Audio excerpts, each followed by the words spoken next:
बोलेंगे हे मुनिवर नमोस्तु, हे गुरुवर नमोस्तु, हे मुनिवर नमोस्तु। और आइए गुरुवर के आशीर्वाद से हम और आप शंका समाधान में अपनी शंकाओं का समाधान प्राप्त करें। हम आकिंचन्य धर्म के दिन अपन गुरु चरणों में चलते हैं। आज शंका समाधान के पूर्व इसका एक मंडलाचरण करने के लिए अपने बीच में मधुरकंठ की कला और गला दोनों उनका नाम ही है। साना और उनकी माता मोना दोनों तीनों मुनिराज जियों को नमोस्तु नमोस्तु नमोस्तु।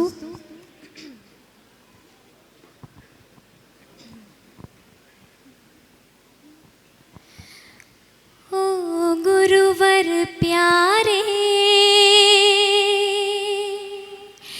निर्गुण और न्यारे, तुम्हारे बिन हमरा कौनो नहीं।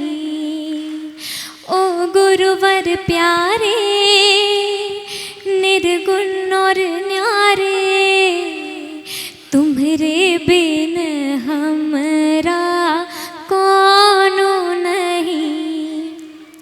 तुम ही हमका हो संभाले, तुम ही हमरे रखवाले, तुम्हारे बिन हमरा कौनो नहीं।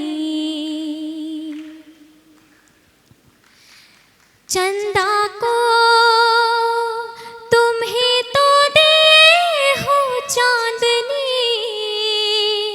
सूरज में उजाला तुम ही से, ये गगन है मगन, तुम ही तो दिए हो इस तारे भगवन। ये जीवन तुम्हें ना सवारोगे तो क्या कोई सवारे। ओ पालनहारे निर्गुण और न्यारे, तुम्हारे बिन हमरा कौनो नहीं। जो सुनो तो कहे प्रभु जी हमरी है बिनती, दुखी जन को धीरज दो, हारे नहीं वो कभी दुख से। तुम निर्बल को रक्षा दो, रह पाए निर्बल सुख से। भक्ति को शक्ति दो, जग के जो स्वामी हो इतनी तो अरज सुनो। है पथ में अंधियारे, दे दो वरदान में उजियारे। ओ पालनहारे निर्गुण और न्यारे, तुम्हारे बिन हमरा कौनो नहीं। हमरी उलझन सुलझाओ भगवन, तुम्हारे बिन हमरा कौनो नहीं। तुम्हारे बिन हमरा कौनो नहीं, तुम्हारे बिन हमरा कौनो नहीं। और आइए इस बिटिया का सम्मान करने के लिए मैं आमंत्रित करूंगा छवि दोषी और पाटौदी परिवार की सभी बहुएं आए इस बिटिया का सम्मान करने के लिए। और आज प्रथम प्रश्न के लिए मैं आमंत्रित कर रहा हूँ जैन समाज की सबसे छोटी उम्र के सीए साटा के चेयरमैन अतिशय खासगी वाला अपनी पूरी टीम के साथ में यहाँ पर उपस्थित हैं। केमिसा सोनी, कीर्ति जोशी, अशोक खासजीवाला और एस एन गोयल, शैलेंद्र सोलंकी, अभय शर्मा, आनंद जैन, रजत धानुका, मौसम राठी, पूछिए। ये पूरी टीम के साथ में पूरी कार्यकारिणी जो सीए इंस्टीट्यूट के सभी अधिकारी वर्ग हैं वे अपना प्रश्न गुरु चरणों में रखें और उसके बाद में तैयार रहेंगी विवेक रश्मि जैन, नोएडा। प्रणाम गुरुवर, नमोस्तु नमोस्तु नमोस्तु।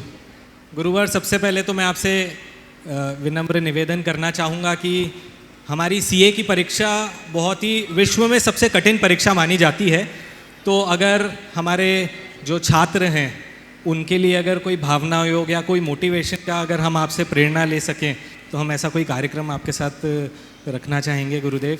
तो इसके लिए एक विनम्र अनुरोध है और आपसे आशीर्वाद चाहेंगे कि हमारा कार्यक्रम हो सके अच्छा। और मेरा प्रश्न ये था, बहुत ही सिंपल प्रश्न है कि हम चार्टर्ड अकाउंटेंट्स सबकी बैलेंस शीट्स बनाते हैं, फाइनेंशियल स्टेटमेंट्स बनाते हैं, तो हम बहुत अच्छे से मुनाफा और नुकसान समझते हैं। तो सिंपल शब्दों में ये समझना चाहूँगा कि हमारे जीवन की बैलेंस शीट्स कैसे होनी चाहिए, किस प्रकार से पुण्य हो, किस प्रकार से हमारे पापों का श्रय हो सके, और जो हम ना जाने कई ऐसे कर्म करते हैं उसे कैसे हम रोकें। और जब हम ये पुण्य और पाप की बैलेंस शीट बनाते हैं तो क्या पाप करने के बाद क्या पुण्य करके वो ठीक हो जाता है या हमें पुण्य अलग दिखता है और पाप अलग दिखता है? बहुत अच्छा सवाल आपने किया है। पहला तो जो आपने निवेदन किया, निश्चित मैं उस पर विचार करूंगा और अगर लोग इससे लाभान्वित होते हैं तो इससे अच्छी बात कोई नहीं। और मुझे पूर्ण विश्वास है कि भावना योग हर क्षेत्र का एक सफल प्रयोग है, इसमें कोई संशय नहीं। आपने जो बात कही अपने जीवन के संदर्भ में, बाहर की आप ऑडिट करते हो, बैलेंस शीट तैयार करते हो, जीवन का भी बैलेंस शीट होना चाहिए। आप लोग जब ऑडिट करते हो तो क्या करते हो? ओपनिंग बैलेंस सबसे पहले देखते हो, यहीं से शुरुआत करते हो ना।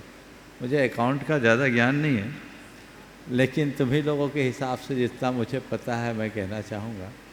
ओपनिंग बैलेंस, फिर तुम्हारे फिक्स एसेट्स कितने हैं, फिर टोटल टर्नओवर कितना है, फिर नेट प्रॉफिट कितना है, लायबिलिटीज़ कितनी, ये सब चीज़ें जोड़ते हो ना।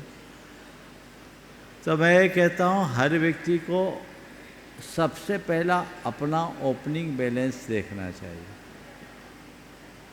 अगर एकदम बोल चाल की भाषा में कहूँ तो एक वाक्य में पूरी बात का उपसंहार कर सकता हूँ। वो है जितना संचित लेकर आए उससे ज़्यादा अर्जित करके जाना है। समझ गए? जितना संचित, ओपनिंग बैलेंस हमारा संचित कर्म है। और जो फाइनल बैलेंस शीट बन रही है वो यहाँ से जाने की बात, हर साल का लेखा जोखा, जितना मैं ओपनिंग बैलेंस था और जितना मेरे साथ फिक्स एसेट्स था, उन सब के साथ मिलाकर मेरी स्थिति क्या है। यदि बढ़ रही है तो मेरे जीवन की ग्रोथ है, और नहीं तो बैलेंस शीट माइनस में है, दिवाला पिटना तय है। समझ गए? पुण्य और पाप का जो संबंध है, पुण्य को अपने प्रॉफिट में जोड़ो और पाप को अपने लॉस में।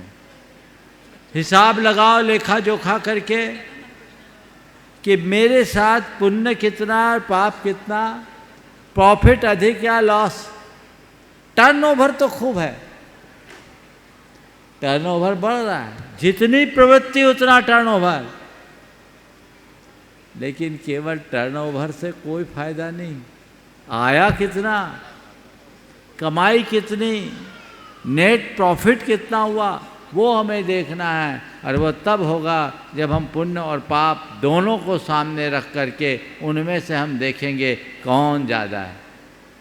मनुष्य को अपनी प्रवृत्ति में पुण्य को प्रमुखता देनी चाहिए, पाप से यथासंभव बचने का प्रयास करना चाहिए। और कुछ चीज़ें हैं जिन्हें फिक्स एसेट्स के रूप में लेना चाहिए। और वो हमारे नित्य के धार्मिक कर्तव्य हैं, उनमें कोई कमी नहीं होना चाहिए। वो हमें अपनी दिनचर्या का अंग बनाना है। ये तो कुछ नहीं है, सब कुछ स्वाहा हो जाएगा तो भी ये हमारा उद्धार कर देगा।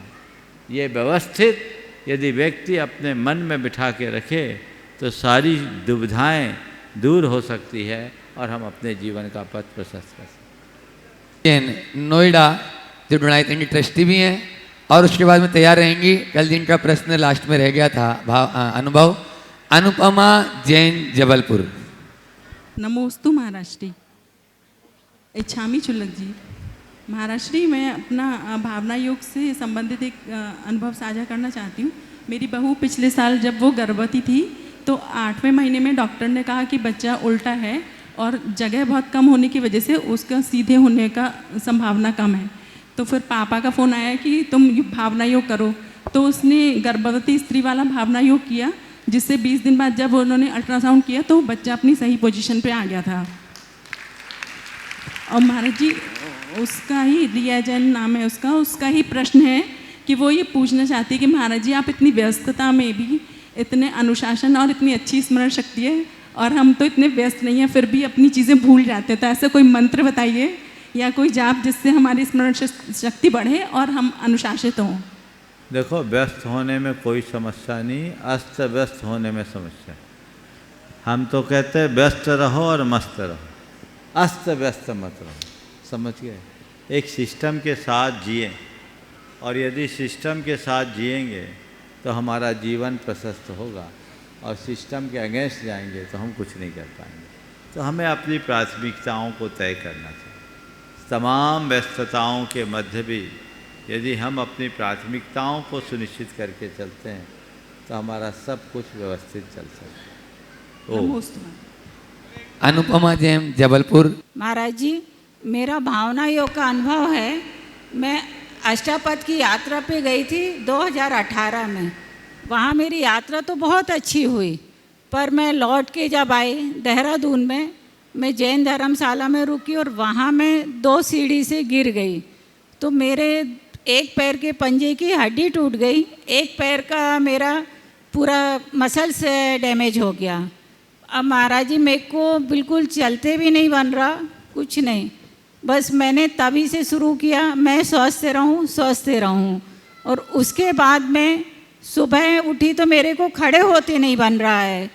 तो वहाँ डॉक्टर को गई दिखाने, तो वो ने पूछा कि आप कहाँ से हो। मैंने कहा मैं जबलपुर से हूँ। तो बोले फिर तो आपको मैं कुछ नहीं कर सकता। तो मैं थोड़ा सा, हम लोग परेशान हो गए, क्या करूँ। तो पीछे बताया एक जैन अपनी हॉस्पिटल है, वहाँ गए तो उन्होंने देखा, तो उन्होंने हमको 15 मिनट की थेरेपी दी। उसके बाद बोले क्रेप बैंडेज बांध दिया, फिर भी समझ में नहीं आ रहा। हम लोगों को 4 तारीख को वहाँ से, और 6 को मेरे को जबलपुर पहुँचना था। देहरादून से दिल्ली आई, दिल्ली से जबलपुर। पर मैं पूरे टाइम भावना योग में यही करती रही, मैं स्वस्थ रहूँ, मैं जबलपुर पहुँच जाऊँ बस। और जैसे ही डॉक्टर को वहाँ दिखाई तो डॉक्टर मेरे के साथ आश्चर्य में कि आप आए कैसे हो। मेरे जब उन्होंने एक्सरे लिया तो बोले पंजे की पूरी हड्डी टूटी और आपका ये पैर मसल्स पूरे टूटे। दोनों पैर में मेरे प्लास्टर बंधे हुए थे। मैं 2.5 महीने मेरा प्लास्टर बंधा। उसके बाद महाराज जी मेरा 1.5 महीने। कुल मिलाकर आप अपने भावना के बल पर जबलपुर चली आई। अब आपका पैर ठीक है, बहुत बहुत आशीर्वाद। मीना ठक्कर इंदौर, और उसके बाद में तैयार रहेंगे मुकेश चंदनवाला पाटोदी। पूरा संपूर्ण पाटोदी परिवार आज यहाँ पर उपस्थित है, जो शिरोमणि संरक्षक हैं डोनाइतन के, और इस पूरे के पूरे चातुर्मास के मुख्य यजमान करता हैं। पूरे परिवार के साथ में तैयार रहें। नमोस्तु महाराज जी, त्रयन महाराज जी को नमोस्तु, छुल्लक जी को वंदामी। महाराज जी, जो भावना योग के बारे में अभी जो चर्चा चल रही है हाल में सभी जगह, उसमें मेरा ऐसा कहना है कि आपके द्वारा ये संदेश जाए कि स्कूलों में एक पीरियड भावना योग का बच्चों के लिए जरूर होना चाहिए, तो इससे बहुत सुधार आ जाएगा महाराज जी। मुकेश चंदनवाला पाटोदी, शिरोमणि संरक्षक डोनाइतन, मुख्य यजमान परिवार। महाराज श्री एवं संघ के चरणों में नमोस्तु नमोस्तु नमोस्तु। महाराज श्री, मेरा प्रश्न यह है कि कोई अगर हमारे घर के सामने कचरा फेंक कर जाता है तो हम उसे तुरंत मना कर देंगे, लेकिन कोई अपनी बातों से या अपने काम से हमारे मन में कचरा फेंके तो हम उसे भरपूर जगह देते हैं। ओशो ने कहा भी है कि सवाल ये नहीं होना चाहिए कि आप कितना याद रख सकते हैं, सवाल ये होना चाहिए कि आप क्या भुला सकते हैं।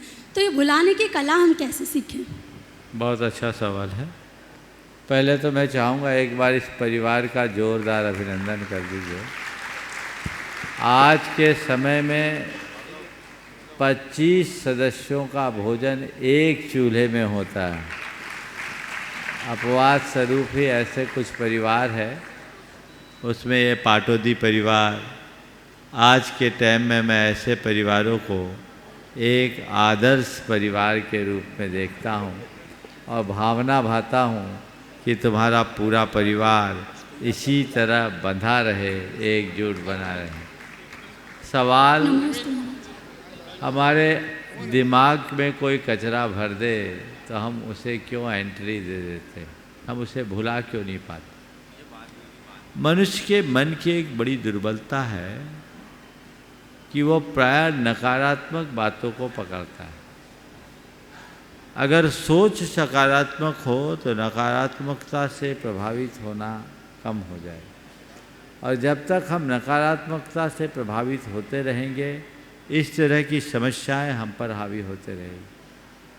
अगर घर में कहीं धुआं आता है तो दरवाज़ा बंद हो जाता है, लेकिन जिससे मन में धुआं आता है उसको आप खोल करके चलते हैं। इस नेगेटिविटी को ख़त्म करना चाहिए। क्षमा करने का भाव और नज़रअंदाज करने की क्षमता अपने भीतर विकसित करनी चाहिए।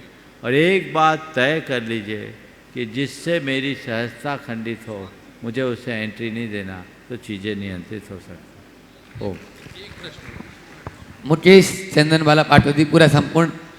ओम एक और हो गया। नमोस्तु समय गुरुदेव। कम है, जल्दी से बोलो। मेरा प्रश्न ये है गुरुदेव, हम महाराज जी को आहार देते समय सूट क्यों नहीं पहन सकते, जबकि सूट और साड़ी दोनों हमारे ही बनाए गए कपड़े हैं। हमारे सिद्धांतों के अनुसार दोनों ही वस्त्रों में हमारा उद्देश्य पूरा हो सकता है, तो फिर सूट को स्वीकार क्यों नहीं किया जाता? ऐसा ही सवाल एक डॉक्टर ने मुझसे किया। बोला महाराज हम आपको आहार देते हो धोती की जगह हम पैजामा कुर्ता पहन कर क्यों नहीं दे सकते।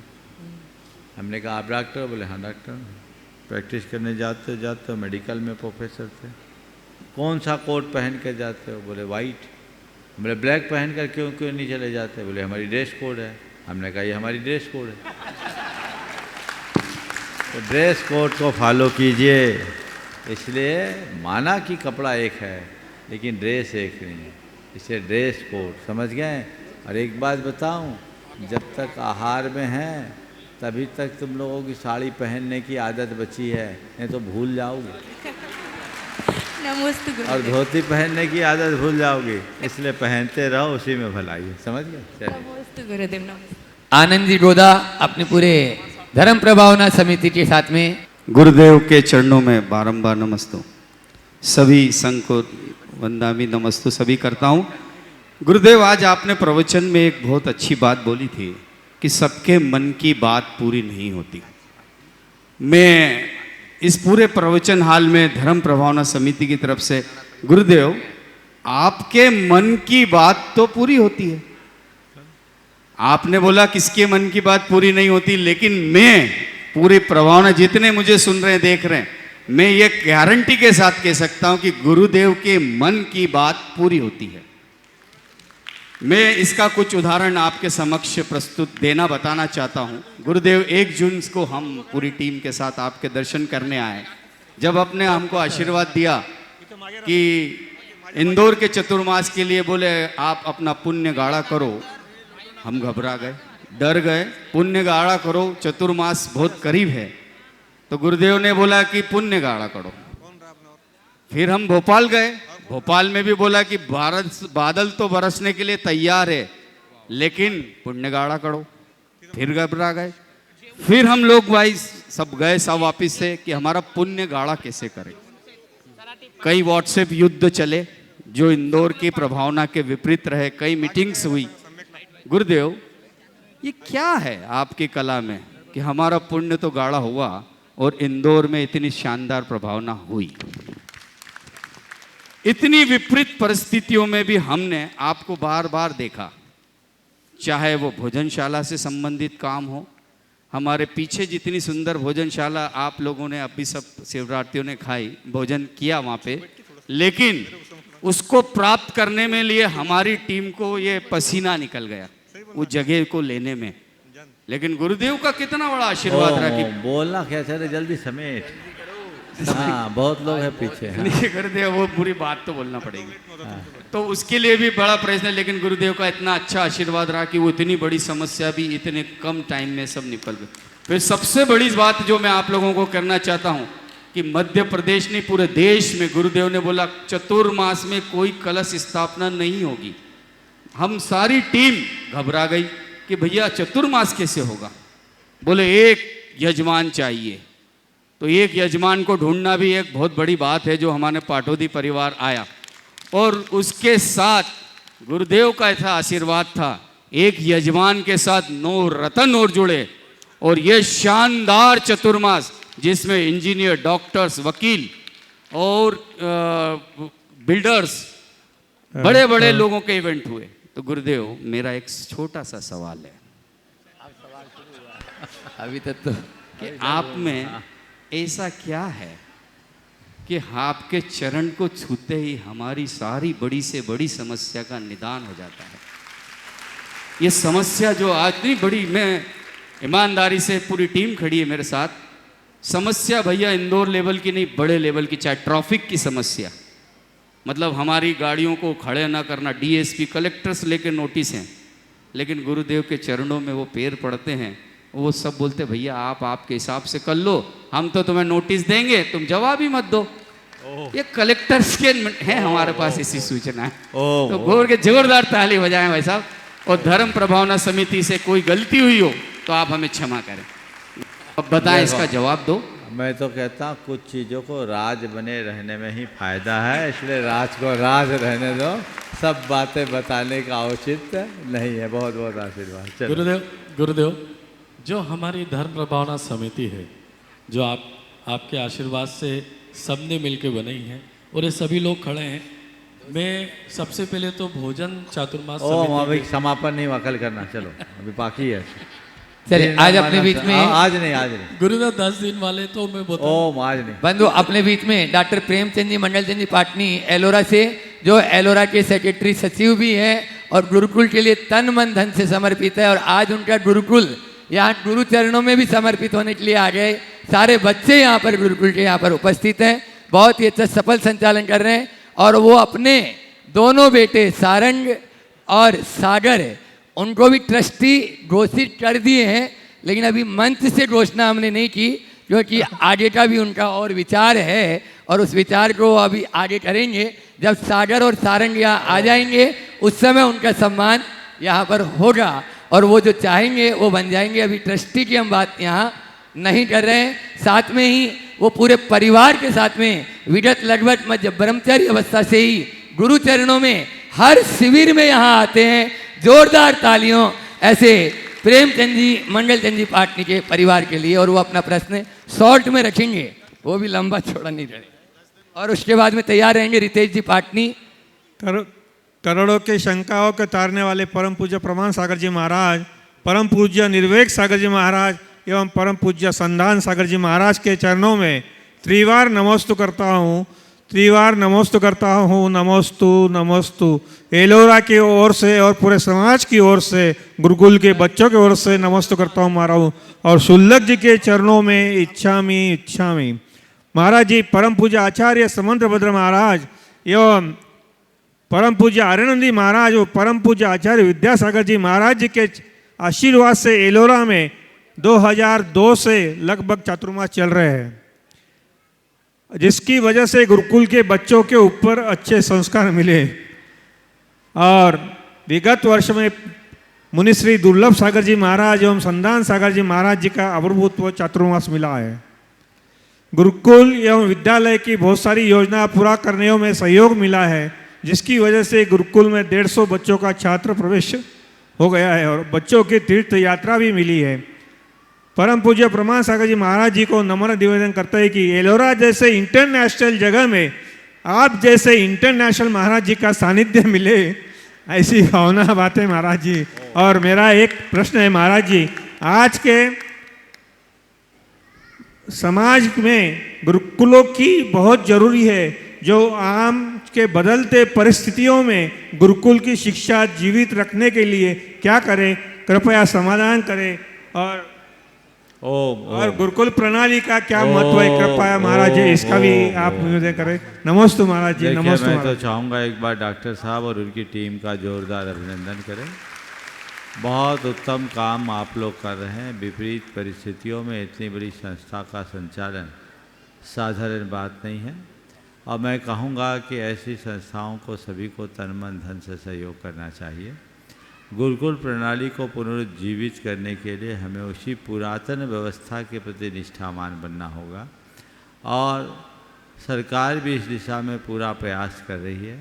हम लोगों को भी प्रयास करना होगा और इसके लिए लोगों के दिल दिमाग में बात बिठानी होगी कि ज्ञान की प्राप्ति के लिए डिग्री का कोई स्थान नहीं है, अनुभव का स्थान है, कौशल के विकास का स्थान है, वही हमारे काम में आता है। जब तक ये भावना हम लोगों के हृदय में नहीं जगा लेते तब तक कोई बड़ा बदलाव संभव नहीं। ओ नमस्ते। पारस जी चौडड़िया बेंगलोर जो डुणायतन के शिरोमणि संरक्षक है और उन्होंने प्रश्न दिया है रितेश जी पाटनी संयुक्त महामंत्री धर्म प्रभावना समिति, वे आए और पारस जी चौडड़िया ने जो प्रश्न आपके पास में भेजा उसको गुरु चरणों में रखें और उसके बाद में तैयार रहेंगे देश के भामाशाह आर के मार्बल्स अशोक जी पाटनी की धर्मपत्नी व्रती सुशीला जी पाटनी किशनगढ़ अपने पूरे परिवार के साथ। नमोस्तु गुरुदेव, नमोस्तु। यह प्रश्न पारस चौवटिया बेंगलोर से है। उनको एक शंका है गुरुदेव, जैन मंदिरों में संघों और ट्रस्टों में वर्तमान में हो रहे ट्रस्टीगण के चढ़ावे के पैसे, जैसे छोटी रकम 10 से 25 हज़ार के बीच में भी पिछले 5 से 6 वर्ष से भी ज़्यादा समय से बाकी है, तो ऐसे में उन ट्रस्टीगणों का क्या फ़र्ज़ होता है, संघ का क्या कर्तव्य है और धर्मशास्त्रों में क्या कहते हैं, इस पे प्रकाश डालिए। देखिए, ये समस्या बहुत गहरी है और अनजाने में बहुत बड़े पाप का कारण बन जाता है। कई बार लोग दान बोल देते हैं, छोटी मोटी राशियां बोल देते हैं, उसको ढंग से कहीं नोट नहीं कराया जाता, उनके कांटेक्ट नंबर आदि के नहीं होते, घर जाकर वो भूल जाते हैं और आयोजक उनसे संपर्क नहीं कर पाते और उनके माथे पे देव द्रव्य का एक कर्ज चढ़ जाता है जो महा अनर्थकारी। तो पहले तो मैं आप सबसे कहूँगा, कहीं पर भी दान बोलो, कोई भी राशि बोलो, आयोजकों के कार्यालय में जाकर उनको नोट करवाओ, अपना फ़ोन नंबर नोट कराओ, अगर तुरंत दे पाओ तो तुरंत दे दो, नहीं तो कहो भैया मैं घर जा रहा हूँ, 2 दिन बाद आप एक रिमाइंडर भेज देना, एक मैसेज कर देना, ये राशि मैं जल्दी से जल्दी दूंगा। और घर आओ तो अपनी डायरी में लिख लो कि अमुक जगह मैं अमुक रकम बोल करके आया हूँ, मुझे ये चुकाना है और कहीं मैं नहीं रहूं तो मेरे बच्चे इसे चुकाएंगे। ये कर्तव्य होता है।